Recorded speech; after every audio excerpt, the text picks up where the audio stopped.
एक गरीब आदमी रोज मजदूरी करता था। एक दिन वो काम की तलाश में दूर गया। उसके पास खाने में सिर्फ एक रोटी थी। लंबे समय तक चलने के बाद उसे बहुत तेज भूख लगने लगी। वो एक कुएं के पास बैठ गया। रोटी सामने रखकर खुद से बोला, आधी खाऊं या पूरी? कुएं में एक परी रहती थी। उसने ये बात सुनी तो उसे लगा कि आदमी उसे खाने की बात कर रहा है। डरकर परी कुएं से बाहर आई और बोली, मुझे मत खाओ, मैं तुम्हारी 3 इच्छाएं पूरी कर दूंगी। गरीब आदमी खुश हुआ और बोला, मैं कल सोचकर बताऊंगा, अगर पूरी नहीं की तो फिर देख लेना। ये कहकर वो खुश होकर घर गया और सब बात अपनी पत्नी और बेटे को बता दी। तीनों बहुत खुश हुए और सोचा कि हम तीनों अमीर बन जाएंगे। अगले दिन तीनों कुएं पर पहुंचे। पत्नी बोली, तुम दोनों सोना चांदी मांग लेना, पहले मैं अपनी इच्छा बताऊंगी। थोड़ी देर बाद परी फिर बाहर आई।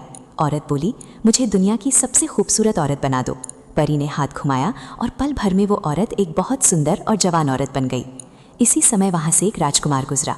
उसने औरत को देखा तो हैरान रह गया और बोला, इतनी सुंदर लड़की मैंने आज तक नहीं देखी, क्या तुम मुझसे शादी करोगी? औरत ने बिना सोचे तुरंत हाँ कह दी और राजकुमार के घोड़े पर बैठकर चली गई। ये देखकर गरीब आदमी को बहुत गुस्सा आया। उसने परी से बोला, इसे बंदरिया बना दो। परी ने मजबूरी में उसकी इच्छा पूरी कर दी। औरत बंदरिया बन गई। ये देखकर राजकुमार डर गया। बंदरिया को घोड़े से नीचे उतारा और वहाँ से जल्दी भाग गया। बंदरिया रोते हुए अपने बेटे के पास पहुंची और बोली, बेटा, अब आखिरी इच्छा तुम मांगो और मुझे फिर से पहले जैसा बना दो। बेटे ने परी से कहा, मेरी माँ को उसकी असली हालत में वापस कर दो। परी ने तुरंत ऐसा किया। औरत फिर से सामान्य हो गई। अब तीनों की तीनों इच्छाएं खत्म हो चुकी थीं। परी मुस्कुराकर बोली, लालच और नासमझी इंसान से सब कुछ छीन लेती है। किस्मत में जितना होता है उससे ज़्यादा किसी को नहीं मिलता। ये कहकर परी कुएं में चली गई और वे तीनों खाली हाथ घर लौट गए।